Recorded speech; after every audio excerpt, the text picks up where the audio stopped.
Hello students. आज हम लोग इकोनॉमिक्स का इंट्रोडक्टरी चैप्टर जो है, जो कि चैप्टर नंबर 1 है, उसको हम लोग स्टार्ट करने जा रहे हैं। आई नो काफ़ी लंबा वेट करना पड़ा है आप लोगों को इकोनॉमिक्स के लिए, बट फाइनली आज से हम लोग इकोनॉमिक्स को कंटिन्यू करते हैं, ठीक है। और इकोनॉमिक्स को समझने की कोशिश करते हैं। जो फर्स्ट चैप्टर है हमारा, उसमें बेसिकली हम लोग को क्या पढ़ना है, ये सबसे बड़ी ज़रूरत है समझने की। और अगर हम लोग समझे इस चीज़ को, तो बहुत आसानी से हम लोग इस चीज़ को एनालाइज कर सकते हैं कि इस चैप्टर के अंदर हम लोगों को बेसिकली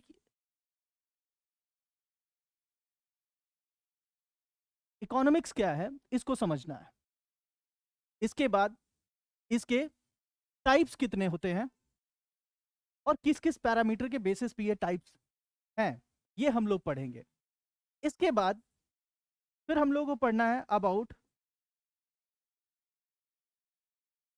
इकोनॉमी। इकोनॉमी किसको कहा जाता है और अगेन इसके कितने टाइप्स हैं। इसके बाद इस चैप्टर के अंदर और हम लोग क्या पढ़ने वाले हैं, तो पढ़ने वाले हैं about resource resource and associated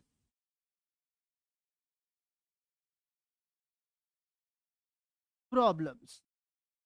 और उन प्रॉब्लम्स के कारण हर अर्थव्यवस्था के सामने क्या क्या चुनौतियां आती हैं, उसके बारे में हम लोग इस चैप्टर के अंदर पढ़ेंगे। इसके अलावा अगर हम लोग देखने की कोशिश करें इस चैप्टर का ओवरव्यू, तो वो ये भी है कि सेंट्रल प्रॉब्लम, जैसा कि मैंने अभी आप लोगों को बताया था कि रिसोर्सेज क्या है और रिसोर्सेज से एसोसिएटेड क्या क्या प्रॉब्लम्स है, इस चैप्टर के अंदर हम लोग पढ़ेंगे, ठीक है। और सेंट्रल प्रॉब्लम क्या है, इसका संबंध अन्य अर्थव्यवस्थाओं के साथ कैसे है, और अलग अलग अर्थव्यवस्था इस तरह की जो समस्याएं हैं जिसको सेंट्रल प्रॉब्लम हम लोग कह रहे हैं, इसको कैसे वो डील करता है। Then we will also study about PPC, that is production possibility curve, in this chapter.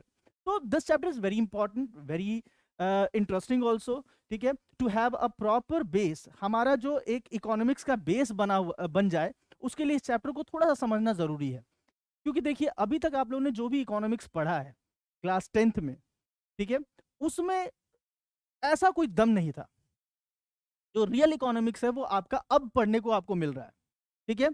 और इसी वजह से मैं हमेशा कहता हूं बच्चों को, कॉमर्स वाले बच्चों को, कि आप लोग जो कॉमर्स स्ट्रीम चूज किए हो उसके पास, उसके साथ साथ आप लोगों के पास इतना बड़ा एडवांटेज आ चुका है कि अब आप लोग जीरो से हीरो बन सकते हो। क्यों? क्योंकि यहां पे आप लोग एक फ्रेश स्टार्ट करने जा रहे हो, एक ऐसा स्टार्ट जिसके ऊपर अगर आप लोगों ने सीरियसली थोड़ा सा वर्क किया तो आप लोगों की करियर काफी ज्यादा ग्रो कर सकती है, ठीक है। तो इस चैप्टर के अंदर बहुत से बेसिक एलिमेंट्स को हम लोग पढ़ने वाले हैं। हमारा स्टार्ट ही डिस्कशन जो होगा वो बेसिक एलिमेंट्स होने वाला है, ठीक है। तो मैं आप लोग से कहूंगा कि पूरा कंटिन्यूअसली सारे जो लेक्चर्स जा रहे हैं आप लोगों के पास, उसके उसको बहुत ही समझदारी के साथ, बहुत ही फोकस के साथ उसको समझने की कोशिश कीजिएगा, ठीक है। और अगर इनकेस कोई प्रॉब्लम आता है तो जरूर कमेंट सेक्शन में आप लोग अपना व्यू पॉइंट शेयर कर सकते हो। Okay, so here we have introduction of economics, ठीक है, इंट्रोडक्शन ऑफ माइक्रो इकोनॉमिक्स। सबसे पहले अगर हम लोग कॉन्सेप्ट को लेके चले, तो इकोनॉमिक्स क्या है। इकोनॉमिक्स एक विज्ञान के रूप में कहा जाता है, ठीक है। अगर हम लोग शुरुआती टर्म को समझने की कोशिश करें, तो एडम स्मिथ के द्वारा जो 1776 में जो एक कहते हैं कि पब्लिकेशन आया था एडम स्मिथ का, ठीक है, उस पब्लिकेशन के तहत लोगों को थोड़ा बहुत अवेयरनेस जाके आया, किसके बारे में, इकोनॉमिक्स के बारे में, कि इकोनॉमिक्स नाम की भी कोई चीज एग्जिस्ट करती है, ठीक है। इसी वजह से, क्योंकि सबसे पहले अगर पूरी दुनिया का ध्यान इस शब्द की तरफ आया, इस वर्ड की तरफ आया जिसको इकोनॉमिक्स कहा जाता है, तो वो किसकी वजह से आया, हमारे एडम स्मिथ के द्वारा, ठीक है। इसी वजह से उनको फादर ऑफ इकोनॉमिक्स के नाम से भी जाना जाता है, ठीक है। At its birth the name of economics was political economy. शुरुआती दौर में जब इकोनॉमिक्स का एग्जिस्टेंस हो रहा था, तो उस समय डायरेक्टली इकोनॉमिक्स नाम नहीं दिया गया था। सबसे पहले इसको कहा जाता था पॉलिटिकल इकोनॉमी, ठीक है। समय बदला, चीजें इसमें एलिमेंट ऐड होते गई, धीरे धीरे धीरे धीरे मॉडिफिकेशन हुआ। कैसे और भी बुक आती हैं जो प्राचीन काल से चली आ रही हैं, समय के साथ साथ उसमें चीजें ऐड ऑन होती जाती हैं, मॉडिफाइड होती जाती हैं, ठीक है। और एक अपडेटेड वर्जन हमारे सामने फिर वो आता है। तो सेम वैसे क्या हुआ कि शुरुआती दौर में जब इकोनॉमिक्स एग्जिस्टेंस में आया था तो एक पॉलिटिकल एस्पेक्ट के हिसाब से इसको लिया जाता था, ठीक है। इकोनॉमिक्स जो वर्ड है वो एक ग्रीक भाषा जो होती है उससे डिराइव किया गया है, दो शब्दों का ये मिलन है, ओइको एंड नोमोस। ओइको मींस क्या होता है, हाउस, और नोमोस मींस क्या होता है, मैनेजमेंट। सो शुरुआती स्तर पे अगर कहा जाए तो इकोनॉमिक्स का मतलब क्या था, एक ऐसा विषय जिसके अंदर हम लोग मैनेजमेंट ऑफ हाउस के बारे में पढ़ते हैं। आई नो अभी आप लोग के दिमाग में चल रहा होगा कि सर हाउस मैनेजमेंट कैसे हो गया। तो देखो यहाँ पे हाउस का मतलब आपका घर की बात नहीं कर रहे हैं हम लोग, एक इकोनॉमी को, एक क्षेत्रफल को हम लोग ने क्या इंडिकेशन दे दिया है, घर के रूप में दे दिया है कि वो क्या है, हमारा घर है। और जब हम लोग उस घर से संबंधित चीजों के बारे में, मैनेजमेंट के बारे में पढ़ते हैं कि कैसे हम लोग अपने घर को सुचारू ढंग से चला सकते हैं, कैसे इफेक्टिव तरीके से रिसोर्सेज का इस्तेमाल किया जा सकता है, कैसे हम लोग अर्थव्यवस्था, हमारी जो ज्योग्राफिकल एरिया है, भी ज्योग्राफिकल एरिया के बारे में हम लोग स्टडी करने जा रहे हैं, उसके क्या क्या चैलेंजेस है, उसको कैसे हम लोग ओवरकम कर सकते हैं, तो उसके बारे में हम लोगों ने शुरुआती स्तर पर पढ़ना शुरू किया। और इसी वजह से इसको क्या कहा जाता है, द मैनेजमेंट ऑफ हाउस भी कहा जाता था, ठीक है। आई नो अभी आगे जाके आप लोग जब बीएसटी पढ़ोगे क्लास 12th में तो वहां पे मैनेजमेंट से रिलेटेड बहुत सी चीजें हैं आपको पढ़ना है, ठीक है। तो बेसिकली अभी यहाँ पे मैनेजमेंट आप समझ सकते हो कि बहुत बड़ा एक कॉन्सेप्ट है, ठीक है, मैनेजमेंट। तो बेसिकली हमारा जो शुरुआत तौर पे इकोनॉमिक्स को लिया गया था तो उसको क्या कहा गया था, ये जो वर्ड था ओइको एंड नोमस, इससे डिराइव करके लिया गया था, जिसका मतलब क्या था, द मैनेजमेंट ऑफ हाउस भी कह सकते हो आप लोग, ठीक है। इसके अलावा अगर हम लोग देखा जाए, देखिए अगर स्टडी को और थोड़ा सा एलोबोरेट करें तो इकोनॉमिक्स से डेफिनेशन को अलग अलग अर्थशास्त्रियों के द्वारा दिया गया है, ठीक है। जैसे आप लोग अगर डेप्थ में जाना चाहो तो हमारे सामने मिल हो गया, माल्थस हो गया, पीगो हो गया, रिकार्डो हो गया, ये बहुत सारे अर्थशास्त्री हैं जिनके द्वारा इकोनॉमिक्स के द्वारा, और भी अर्थशास्त्री हैं जिन्होंने इकोनॉमिक्स के बहुत ही परिभाषाएं दी हैं, ठीक है। और अगर हम लोग कलेक्टिवली अगर समझने की कोशिश करें कि इकोनॉमिक्स हमारे सामने है क्या, तो क्या कहा जा सकता है। आप थोड़ा सा सोचो कि अगर आपसे कोई पूछे कि इकोनॉमिक्स है क्या, ये विषय है क्या, तो आपके दिमाग में कोई कहता है कि किसी अर्थशास्त्री के द्वारा डेफिनेशन दिया गया है कि इकोनॉमिक्स क्या है, is a study of wealth भी कहते हैं इसको, राइट। तो आपके हिसाब से अगर इकोनॉमिक्स के अलग अलग परिभाषाओं को अगर हम लोग मिक्सअप कर दें, एक साथ कंबाइन करें, कोलैबोरेट कर दें, तो क्या डेफिनेशन निकल के आता है, आप जरा सोचिएगा जरूर। लेकिन अगर हम लोग उन सब चीजों को हम लोग कलेक्टिवली कंबाइन करते हैं तो हमारे सामने एक निष्कर्ष निकल के आता है, वो क्या है कि अर्थशास्त्र एक ऐसा विषय है जिसके अंदर हम लोग सीमित संसाधनों के बारे में अध्ययन करते हैं, ठीक है, कि कैसे उन संसाधनों का सही तरीके से उपयोग किया जा सकता है ताकि बेस्ट से बेस्ट यूज हो सके, बेस्ट से बेस्ट जो संसाधन, जो लिमिटेड संसाधन है उनका सही तरीके से इस्तेमाल किया जा सके ताकि अर्थव्यवस्था की सारी जरूरतों को पूरा किया जा सके, ठीक है।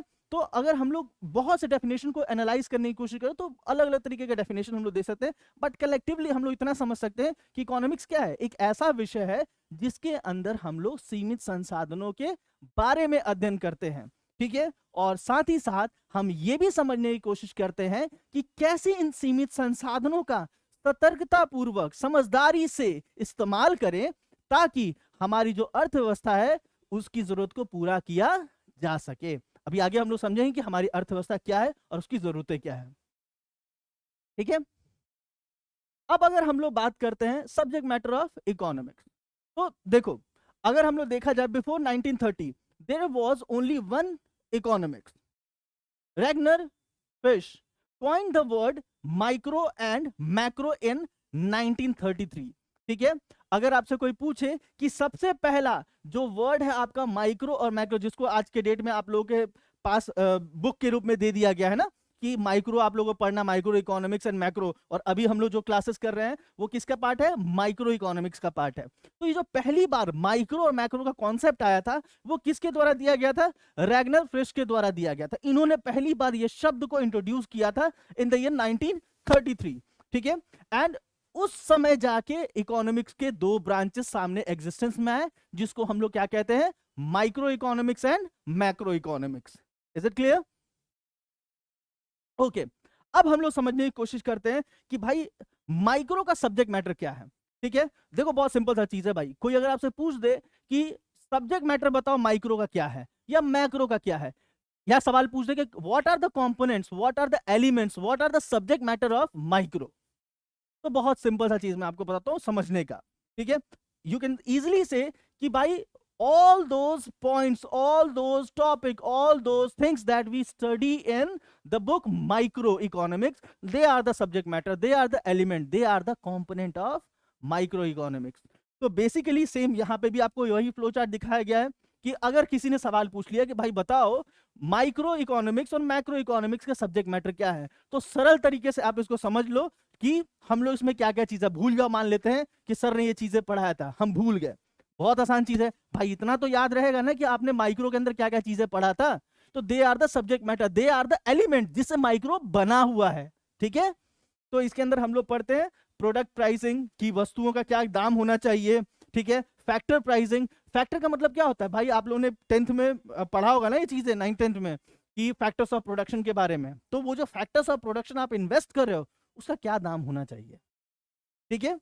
इकोनॉमिक्स का सॉरी इकोनॉमिक्स वेलफेयर के बारे में हम लोग इसके अंदर पढ़ते हैं, थ्योरी ऑफ डिमांड के बारे में पढ़ते हैं, थ्योरी ऑफ सप्लाई के बारे में पढ़ते हैं, मार्केट बिहेवियर के बारे में पढ़ते हैं, मार्केट के बारे में पढ़ते हैं, ठीक है। तो these are the subject matter, these are the element of micro economics. And similarly if someone ask you what are the elements, what are the subject matter of macro economics, तो उस केस में आप क्या कहोगे, ये सारी चीजें। इसके अंदर हम लोग क्या क्या चीजें पढ़ते हैं भाई, मैक्रो के अंदर हम लोग पढ़ते हैं बिहेवियर ऑफ इकोनॉमी, इकोनॉमी के अंदर क्या क्या बिहेवियर आता है, तो आपका हो गया इंप्लॉयमेंट का लेवल क्या होना चाहिए, ठीक है।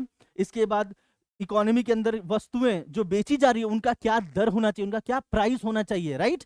फिर हम लोग पढ़ते हैं कि पूरी इकोनॉमी में जो डिमांड हो रहा है यानी एग्रीगेट डिमांड, एग्रीगेट सप्लाई का क्या स्तर होना चाहिए, बैंकिंग कैसे काम करना चाहिए, रेट ऑफ इंटरेस्ट कैसे बिहेव करना चाहिए, राइट। इसके बाद हमारा बैलेंस ऑफ पेमेंट क्या होना चाहिए, हमारे देश का बजट क्या होना चाहिए। These are the subject matter, these are the element of macro economics. I hope this concept is clear, ठीक है। भूल जाओ तो बहुत सिंपल तरीके से आपको याद रखना है भाई कि जो जो चीजें हमको पढ़ना है माइक्रो के अंदर उसी से माइक्रो बना हुआ है, उसी को हम लोग क्या कहेंगे, सब्जेक्ट मैटर कहेंगे माइक्रो का, या एलिमेंट कहेंगे माइक्रो का, या कॉम्पोनेंट कहेंगे माइक्रो इकोनॉमिक्स का। तो आई होप ये कॉन्सेप्ट आपको अच्छे से क्लियर हो चुका होगा कि सब्जेक्ट मैटर ऑफ माइक्रो और मैक्रो क्या होता है।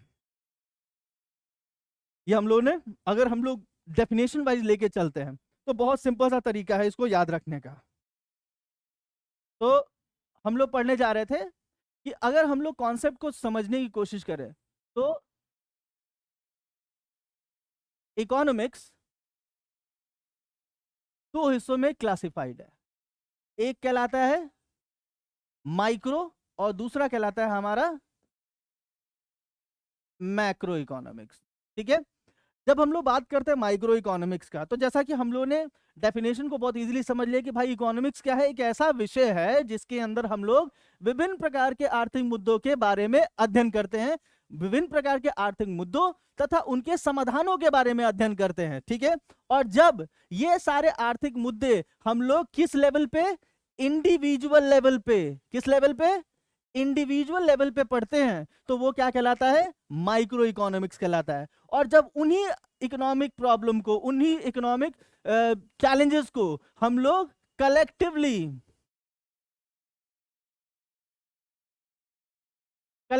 पढ़ते हैं, यानी पूरी इकोनॉमी के बेसिस पे पढ़ते हैं, यहां पे हम लोग लिख देते हैं,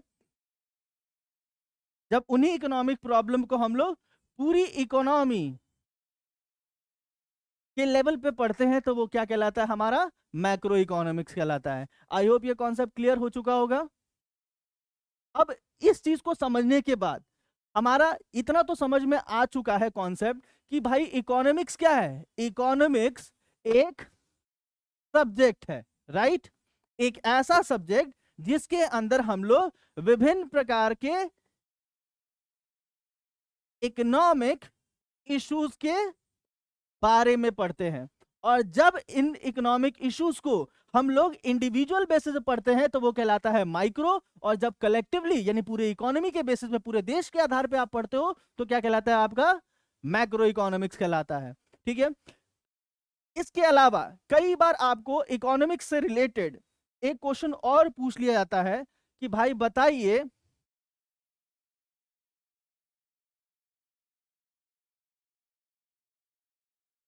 positive and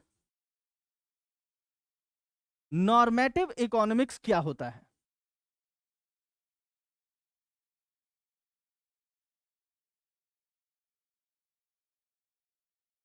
positive and normative economics किसको कहते हैं, ये भी सवाल कई बार पूछ लेता है। तो भाई आप बोलोगे कि सर माइक्रो मैक्रो तो दो टाइप होता है, ये तो कहीं ना कहीं हम लोग समझ चुके हैं कि माइक्रो मैक्रो दो टाइप होता है, ये पॉजिटिव और नॉर्मेटिव इकोनॉमिक्स क्या होता है? ठीक है, तो देखो बहुत सिंपल सा चीज है, माइक्रो हमारे दिमाग में बैठ चुका है कि माइक्रो किसको कहते हैं। माइक्रो इकोनॉमिक्स क्या है? तो माइक्रो इकोनॉमिक्स इकोनॉमिक्स का वो ब्रांच है जिसके अंदर हम लोग इकोनॉमिक इश्यूज को इंडिविजुअल बेसिस पे पढ़ते हैं। जैसे मैं क्या कमाता हूं, मैं कितना खरीदता हूं, मैं कितना ये पेन बेचता हूं, ठीक है। एक परिवार के अंदर ये पेन कितना खरीदा जाता है, एक परिवार कलेक्टिवली अलग अलग दुकान चला रहा है, वो सब मिलके ये पेन कितना बेचते हैं, तो ये क्या बन गया, यानी हम लोग जो पढ़ रहे हैं वो इंडिविजुअल बेसिस पे पढ़ रहे हैं, तो वो क्या कहलाएगा? आपका माइक्रो कहलाएगा। जब हम लोग कहें कि ये पेन पूरी की पूरी इंडिया के अंदर कितनी बेची जाती है, या ये पेन पूरी इंडिया में कितनी खरीदी जाती है, तो वो क्या कहलाएगा? आपका मैक्रो इकोनॉमिक्स कहलाएगा। क्लियर है? अब बात करते हैं पॉजिटिव इकोनॉमिक्स और नॉर्मेटिव इकोनॉमिक्स के बारे में। देखो बहुत सिंपल सा चीज है यार, मैंने डेफिनेशन में आपको बताया कि इकोनॉमिक्स के अंदर, इकोनॉमिक्स एक ऐसा विषय है जिसके अंदर हम लोग आर्थिक मुद्दों के बारे में अध्ययन करते हैं, राइट। तो यहां पे मुद्दे तो केवल नहीं पढ़ा जाता है ना, इस डेफिनेशन में आपको बताया गया था मुद्दों के साथ साथ उनके समाधान के बारे में भी हम लोग पढ़ते हैं। तो जब आप इकोनॉमिक्स के अंदर प्रॉब्लम्स के बारे में पढ़ते हो तो वो बंदा, वही इकोनॉमिक्स क्या कहलाएगा कि भाई अभी हमारा इकोनॉमिक्स क्या है, किस रूप में है, तो पॉजिटिव फॉर्म में है। और जब आप उन्हीं प्रॉब्लम्स के सॉल्यूशंस के बारे में पढ़ने लगते हो तो वो क्या कहलाता है? आपका नॉर्मेटिव इकोनॉमिक्स कहलाता है। उदाहरण मैं आपको देता हूं, मान लेते हैं कि अभी आप लोग पढ़ रहे हो महंगाई। महंगाई इकोनॉमिक्स का सब्जेक्ट मैटर है या नहीं है? बिल्कुल है, क्यों नहीं है। तो जब आप महंगाई क्या था पहले, महंगाई अभी का क्या है, और यही स्थिति रहा तो फ्यूचर में महंगाई का क्या दर होगा, जब आप ये पढ़ना स्टार्ट करोगे तो वो क्या कहलाएगा? कहलाएगा कि भाई अभी इकोनॉमिक्स किस फॉर्म में है? पॉजिटिव फॉर्म में है। और जैसे ही आप पढ़ने स्टार्ट कर दिए कि भाई कैसे हम लोग इस महंगाई को दूर करें, क्या करना चाहिए कि महंगाई दूर हो जाए, तब कहलाएगा इकोनॉमिक्स क्या? Normative form.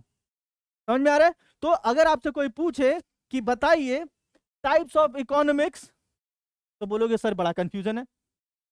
तब ऐसे केस में हम क्या जवाब देंगे? माइक्रो मैक्रो कहें या पॉजिटिव नॉर्मेटिव कहें? तो देखो बहुत सिंपल सा चीज है यार, यहां पे याद रखने के लिए, अगर किसी ने आपसे पूछा है टाइप्स ऑफ इकोनॉमिक्स, तो आपका रिप्लाई होगा माइक्रो एंड मैक्रो। लेकिन अगर किसी ने सवाल पूछा है कि types of economics on the basis of subject matter, तो वो एक्सपेक्ट कर रहा है पॉजिटिव एंड नॉर्मेटिव इकोनॉमिक्स। तो आई होप समझ में आ चुका होगा, कोई कंफ्यूजन नहीं है कि कब हमको माइक्रो मैक्रो कहना है और कब हमको पॉजिटिव और नॉर्मेटिव कहना है। Same economics can be positive and normative. समझ में आ रहा है? Micro macro, micro can itself call positive and normative. कैसे कहला सकता है भाई? जब माइक्रो के अंदर भी हम समस्या के बारे में पढ़ते हैं तो वो कहलाएगा क्या चीज? पॉजिटिव। और जैसे ही हम लोग सॉल्यूशंस के बारे में पढ़ना स्टार्ट करते थे माइक्रो के अंदर, तो वही इकोनॉमिक्स क्या बन गया? आपका नॉर्मेटिव इकोनॉमिक्स पढ़ गया, बन गया। आई होप ये कॉन्सेप्ट क्लियर हो चुका है अबाउट इकोनॉमिक्स को कहते हैं, इसके टाइप्स क्या है, ठीक है, और on the basis of subject matter हम लोग इसको कैसे कैटेगराइज करेंगे, राइट।